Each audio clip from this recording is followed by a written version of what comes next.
Olá, boa noite.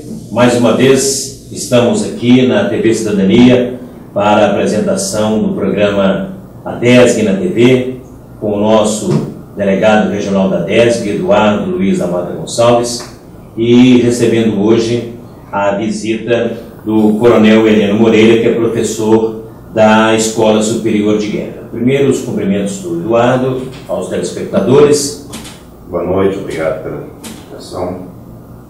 O coronel faz uma visita a Uberlândia, ele que inclusive já atuou na Amazônia, para estar em Uberlândia, onde proferiu nesta semana duas palestras à nova turma dos adesianos de Uberlândia, com dois temas distintos. Eu gostaria que logo após os cumprimentos, coronel, que o senhor falasse desses temas que o senhor falou aqui com os futuros adesianos de Uberlândia.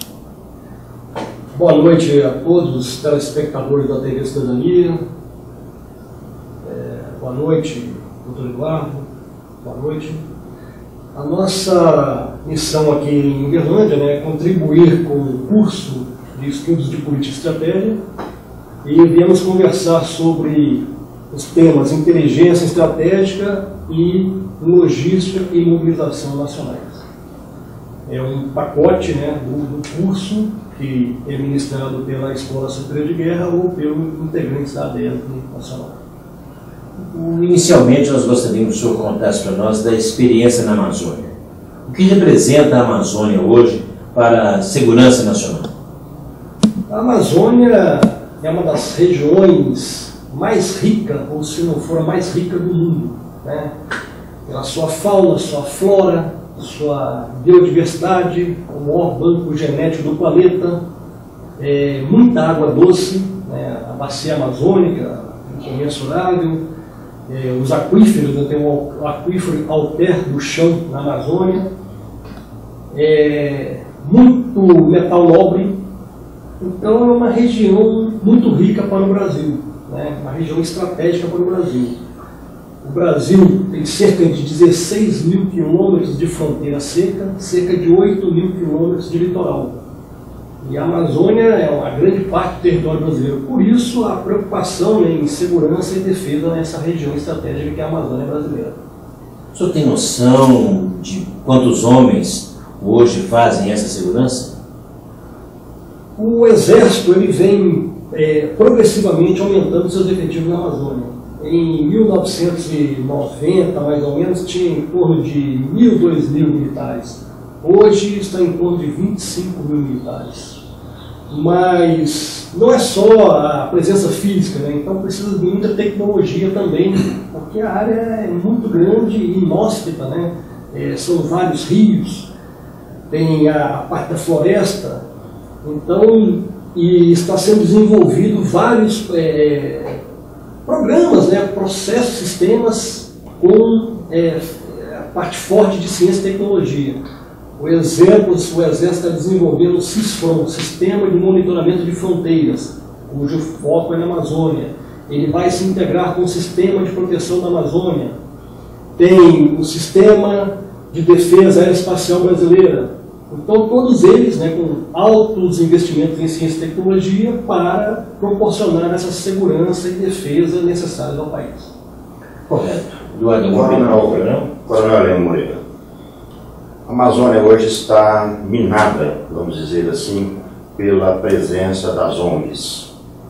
E, ao mesmo tempo, foi feita há pouco tempo atrás a demarcação em terras contínuas lá na Raposa Serra do Sol, e onde está a maior reserva de nióbio do mundo. 95% do nióbio mundial estão naquelas terras.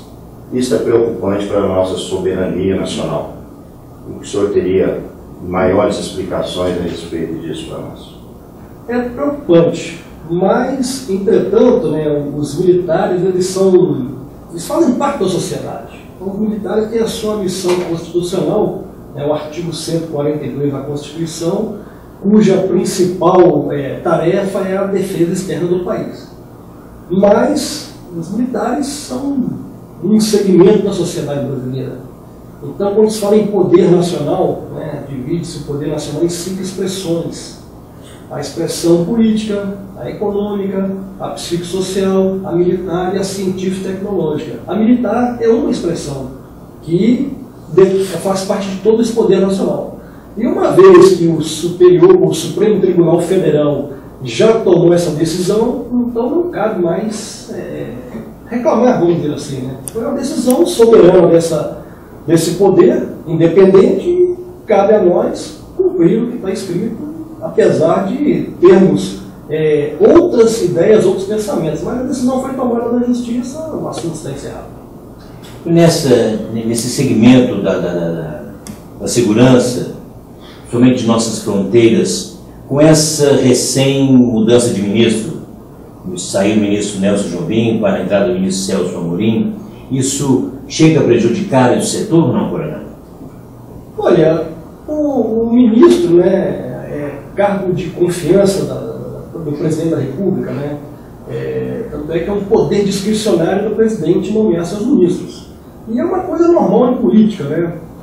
Entra um ministro, dá uma continuidade no trabalho, esse ministro troca. Então é uma coisa natural, né, num Estado democrático de direito como o Brasil. Então não tem mais preocupações não, porque o Brasil está numa marcha acelerada de desenvolvimento. Eu acho que não tem mais volta. E nós temos, né, como brasileiros, que estarmos moldando essas novas conjecturas para o bem do país, que é o bem comum. Correto, Eduardo.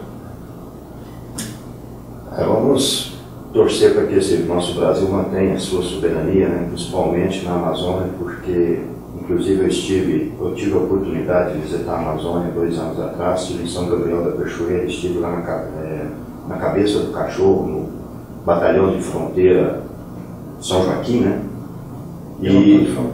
Isso. E eu fiquei muito preocupado, porque o que a gente vê lá, a maior preocupação que eu vejo na Amazônia é a ausência do Estado. A única força que se faz presente na Amazônia são as Forças Armadas. O poder civil não está nem aí. E a presença das ONGs ali é muito preocupante, porque eles não estão interessados ali em ajudar o ribeirinho, vamos dizer assim. O ribeirinho fica ali, ele tem a sua pesca, ele tem a sua alimentação. As ONGs ali estão, entre aspas, interessadas, eu acredito, são nas nossas riquezas. Realmente a Amazônia, como uma região estratégica para o país, né, pelas suas riquezas, como eu já diz aqui, de um modo muito sumário, e infelizmente, né, são conjunturas, né, a presença do Estado realmente nessa região importantíssima para o país realmente está se traduzindo a Forças Armadas. Polícia Federal tem um efetivo muito pouco, Secretaria da Receita Federal, idem, praticamente. Mas a gente vai trabalhando, né? A sociedade é que tem que definir os rumos do país, né? A sociedade é que tem que definir e exigir que aquela região importantíssima seja ocupada por todos os segmentos da sociedade, necessários até a presença, né? Para não dizer que aquilo está abandonado. Nós vamos fazer um pequeno intervalo, em seguida nós continuamos o nosso bate-papo com o delegado da DESG na região do Triângulo Mineiro, Eduardo Luiz Amado Gonçalves, e o coronel Heleno Moreira, professor da Escola Superior de Guerra.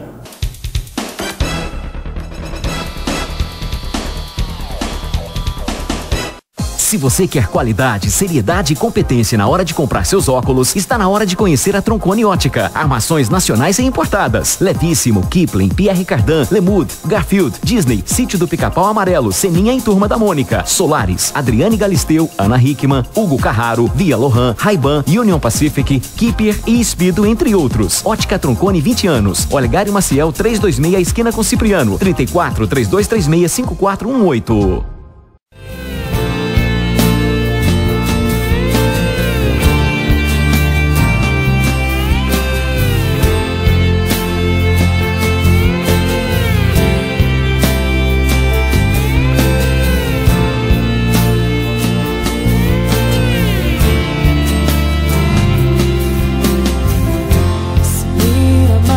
Verdadeiramente guardareis os seus mandamentos.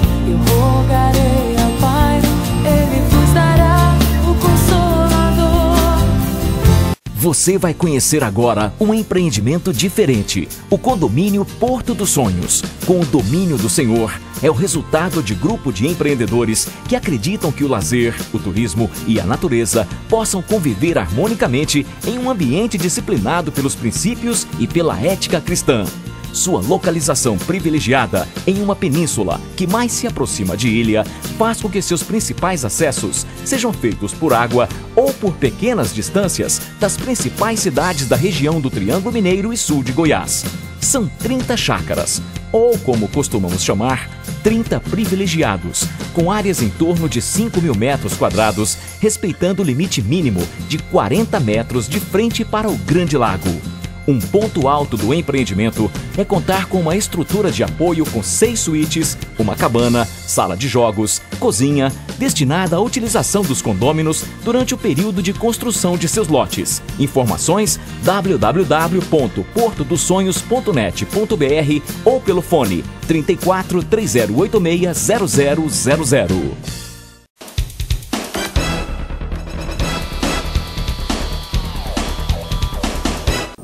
Coronel Heleno Moreira, professor da Escola Superior de Guerra, que está conosco hoje no ADESG na TV, conversou com os estudantes, com os futuros adesguianos de Uberlândia, sobre 2 temas distintos. O primeiro dele foi inteligência estratégica.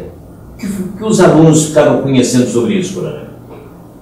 A inteligência estratégica, né, ela é uma inteligência a nível governamental principalmente, mas utilizado também por grandes empresas, grandes instituições. E ela vai trabalhar estrategicamente, né, principalmente fora do seu sistema. Então, um exemplo, o Brasil com inteligência estratégica, o que saiu do Brasil para ele é inteligência estratégica. Porque no planejamento estratégico, a Escola Superior de Guerra, ela preconiza 4 etapas. A primeira é um diagnóstico, seria um raio-x da situação daquele problema, onde você vai levantar pontos fortes, pontos fracos, ameaças, oportunidades. Então isso aí, a inteligência estratégica tem um trabalho muito grande, porque ela que, no silêncio, né, vai assessorar o decisor para aquelas situações, o que é útil, o que não é útil, o que pode ser vulnerável, né, daquele problema. Tem a parte da fase política, da fase estratégica e a fase da gestão. Então estuda-se, né, os objetivos nacionais, isso divide-se em objetivos fundamentais, eles praticamente se coincidem com a Constituição: soberania, democracia, progresso, paz social, integração nacional. Tem os objetivos de Estado, que são mais duradouros, todos contribuindo para esses objetivos fundamentais. E os objetivos de governo, que duram ali de 4 a 5 anos no período de um governante. Então, este objetivo nacional, né, ele é fixado, e para isso, né, a política nacional, a política o que fazer, vai definir, né, tarefas. E a estratégia, o como fazer, são as ações estratégicas para se atingir aqueles objetivos, colimando com esses objetivos nacionais que foram definidos. Muito bem, logicamente vão surgir obstáculos, né?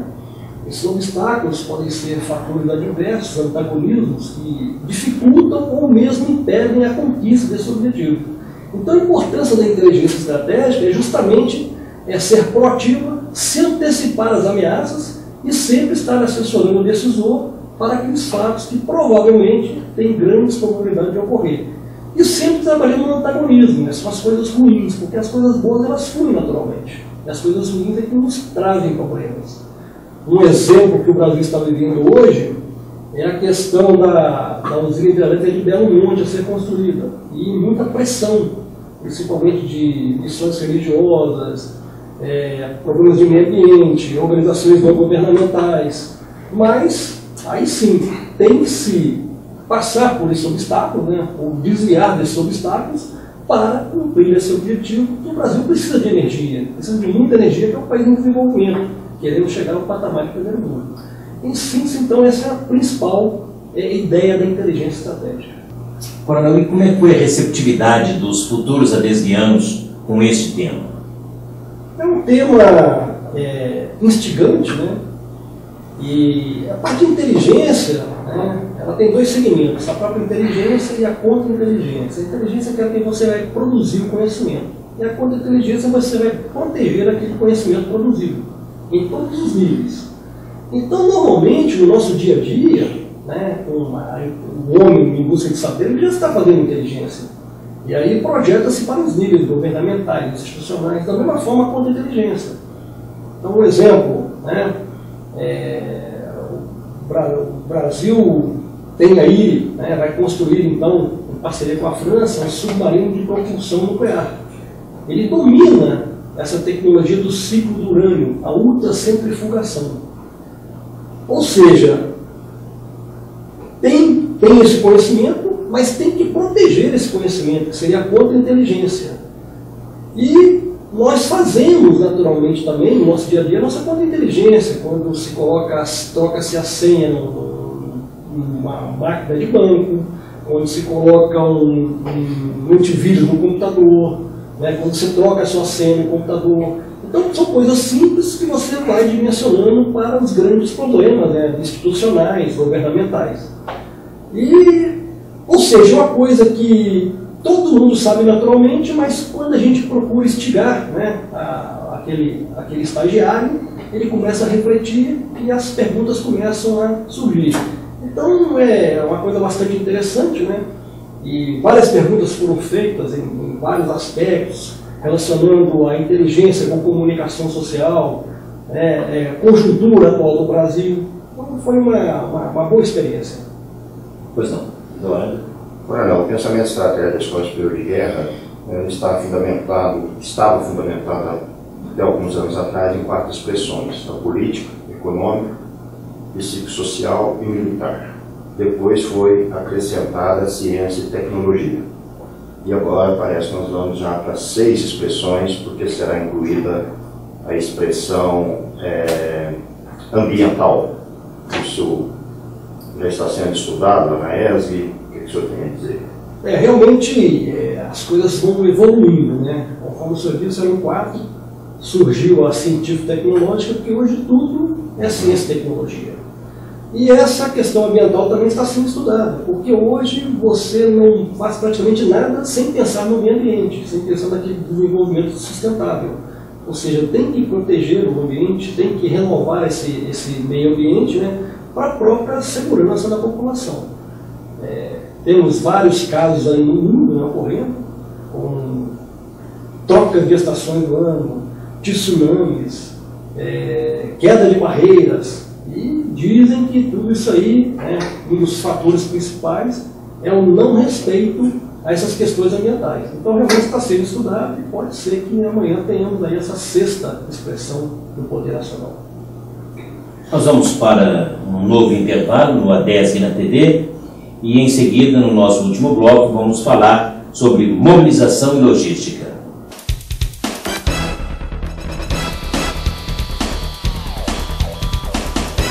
Se você quer qualidade, seriedade e competência na hora de comprar seus óculos, está na hora de conhecer a Troncone Ótica. Armações nacionais e importadas. Levíssimo, Kipling, Pierre Cardin, Lemoud, Garfield, Disney, Sítio do Pica-Pau Amarelo, Seninha em Turma da Mônica, Solaris, Adriane Galisteu, Ana Hickman, Hugo Carraro, Via Lohan, Ray-Ban, Union Pacific, Keeper e Speedo, entre outros. Ótica Troncone 20 anos. Olegário Maciel 326, esquina com Cipriano. 34 3236 5418.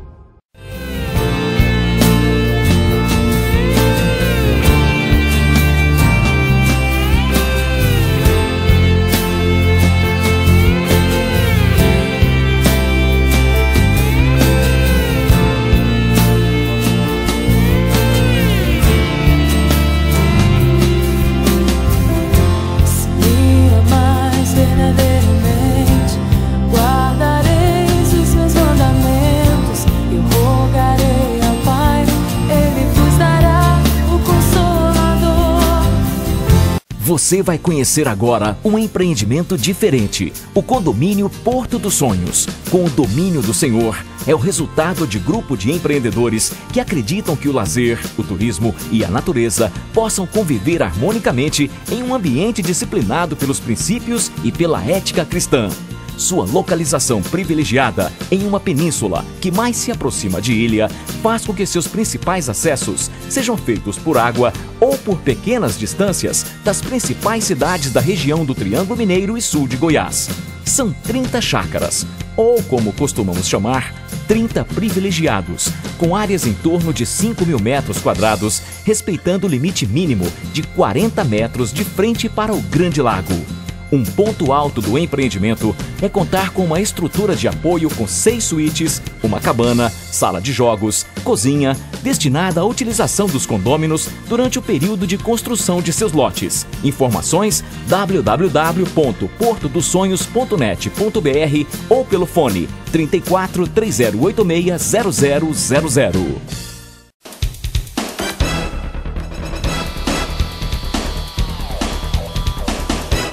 Bem, voltamos com o nosso terceiro e último bloco do ADESG da TV, nessa semana, em que nós estamos aqui ao lado do Dr. Eduardo Luiz Amado Gonçalves, que é o delegado da ADESG em nossa região, com o professor da Escola Superior de Guerra, Coronel Elino Moreira, que, visitando Uberlândia, teve um encontro com os estagiários do novo ciclo de estudos da ADESG na região, e um dos temas visto foi também mobilização e logística. O senhor pode nos dizer a respeito disso, Coronel?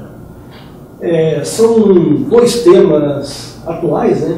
Hoje, tudo é logística, principalmente em comércio. E a globalização fez com que esse termo logística crescesse de importância, né? Porque as trocas comerciais no Brasil, do país em desenvolvimento, querendo conquistar o patamar de primeiro mundo, então são vários contratos comerciais, tanto interno quanto externo, e a logística é fundamental, né? Então, uma coisa que hoje dificulta esse desenvolvimento do Brasil são as infraestruturas, né? Transportes, energia, telecomunicações. Então, vemos aí que nossas estradas carecem de muita manutenção, ferrovias está começando a deslanchar, temos cerca de 8.000 quilômetros de litoral, vários rios, e infelizmente a navegação de cabotagem é muito pouca, meio aéreo. Ou seja, a logística é para, com o menor custo, né, levar aquele produto no seu destino final. Quando o Brasil produz, né, a soja mais barata em relação aos seus competidores, e quando ela chega lá na mão do importador, ela praticamente está com um preço muito acima dos competidores. Isso aí é problema de logística, né? Estradas mal manutenidas, falta de ferrovias, etc. Mas o Brasil está caminhando nesse aspecto. Já a mobilização nacional, ela praticamente fala, né, pode-se pegar no dicionário, ela fala que é para fins militares, que é guerra. Mas aí assusta-se guerra, né? Só que ela tem 2 fases, o preparo e a execução. O preparo nada mais é do que o desenvolvimento do país, né? E a execução é prerrogativa do presidente da República, referendado pelo Congresso Nacional. Esperamos que nunca vá ocorrer. Mas essa primeira fase, né, essa preparação, é o que todo mundo quer, que é o desenvolvimento do país. E o objetivo é que, caso haja algum conflito que seja empregado o uso militar, cause menor transtorno para a sociedade brasileira.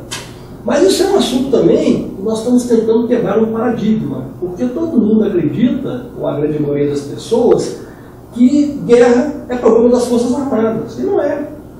Como eu disse, as 5 expressões do poder nacional, tem que ter a política para definir, tem os recursos econômicos, tem a ciência e tecnologia, tudo apoiando o militar para ele cumprir, se for necessário. E ele tem que estar preparado, tem que estar adestrado. Então é o desenvolvimento do país.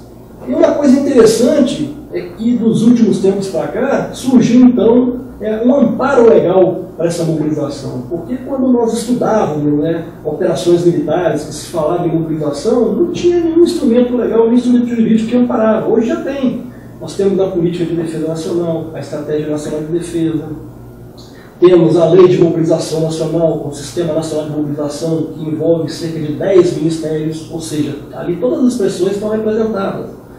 Nós temos já uma política de mobilização nacional, com a sua regulamentação. Ou seja, estamos caminhando, né, nesse sentido, onde a indústria de defesa também arrasta a indústria nacional, E com essa legislação, esse amparo legal, proporciona, né, que os empresários cheguem junto ao Ministério da Defesa essa alavancagem da indústria nacional brasileira, principalmente a indústria de defesa. E sempre com a preocupação do emprego dual, para fins pacíficos e também fins bélicos. Um exemplo bem marcante na nossa indústria é a Embraer. Ela tanto fabrica aviões de emprego civil, dominando aí grande parte do comércio mundial, e também aviões para fins militares. Então esse é o objetivo dessa mobilização nacional, e a quebra de paradigma, principalmente, que é um problema da sociedade brasileira e não somente dos militares. Interessante. Coronel, encerrando uma última pergunta ao senhor, qual a sua opinião dessa descentralização da ESG, da Escola Superior de Guerra, para o interior do país, com as associações? A formação de estagiários, em seguida os adesianos. Ok. A ESG, né, tem sua sede no Rio de Janeiro. Sim. E há uma ideia política agora de se criar um campus também em Brasília, porque Brasília é a capital federal, onde está o poder nacional. Então está se trabalhando para a ESG, o seu comando ficar em Brasília, como campus Brasília, e permanecer no campus no Rio de Janeiro. Alguns cursos que a ESG realiza serão realizados em Brasília e outros serão mantidos no Rio de Janeiro. E a DESG, né, pela sua capilaridade e pelo interior do país, ela exerce um papel fundamental, que é essa difusão desses cursos de política e estratégia, com preocupação, né, focado em segurança e defesa nacionais. Então a DESG é de um papel muito importante, até nessa quebra desse paradigma de que defesa é problema de militar. E não é um problema de toda a sociedade brasileira. Então é importantíssimo o trabalho da DESG no interior do Brasil pela sua capilaridade. Muito obrigado, Coronel. Doutor Eduardo Luiz da Mata Gonçalves, para as suas considerações finais. Os nossos agradecimentos ao prezado amigo Ademir Reis e ao Coronel Heleno, que veio nos brindar aqui esta noite, e também nos cursos da DESG lá, contribuindo para a formação de mais uma turma de adesianos, tanto de Uberlândia quanto de Araguari, que são duas turmas para quem ele está ministrando as suas palestras. Coronel Heleno, suas considerações finais. Ademir Reis, doutor Eduardo, eu agradeço a oportunidade, né, em meu próprio nome, e em nome também da Escola Superior de Guerra, na pessoa do nosso comandante, o general de exército Túlio Xerém, e é uma oportunidade importantíssima para a escola, que ajuda a difundir as nossas ideias e mostrar que a sociedade brasileira é que tem que se preocupar com os destinos do nosso país, e não exatamente militares. O problema é de todos nós, e essa é uma excelente oportunidade que nos foi dada para que pudéssemos transmitir essas mensagens. Muito obrigado ao senhor, muito obrigado aos telespectadores. Você de Uberlândia, da região, procure conhecer também a DESG, que todos os anos é feito um ciclo de estudos, formando novos adesianos. É importante a participação da sociedade. Muito boa noite e até breve.